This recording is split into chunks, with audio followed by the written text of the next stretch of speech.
right, so we talked a little bit about what Easter means, where it comes from, different words. Now, so how long is this going to happen? So when we talk about Easter, we call it the Easter season. Sometimes we'll throw the word tide at the end.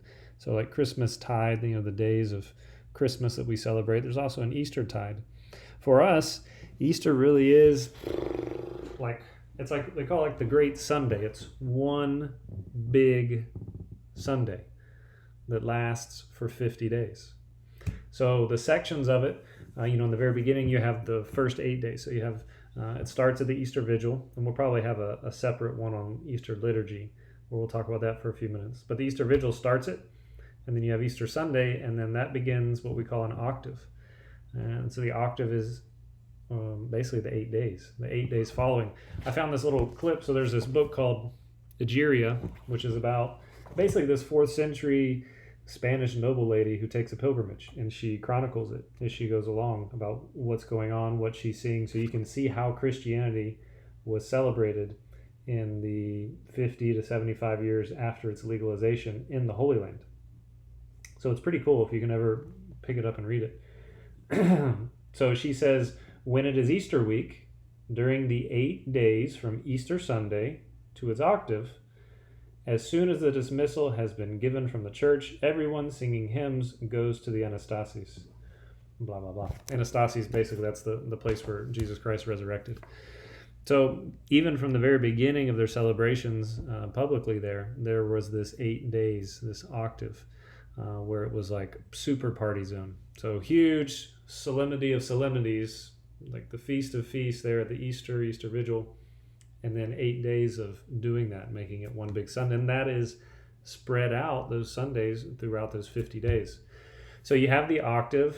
They're all, all these big solemnities. And then as you move through, you have 40 days. So in 40 days, what happens? Ascension.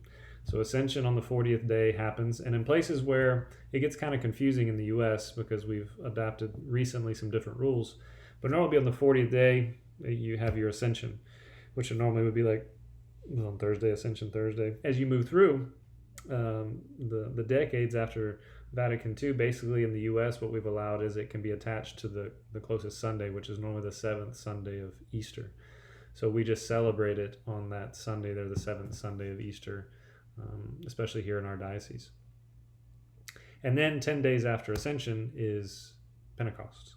So the coming of the Holy Spirit at Pentecost. And that ends the 50 days of Easter. So Easter Vigil, Easter Sunday, the octave, yes, party on, super excited.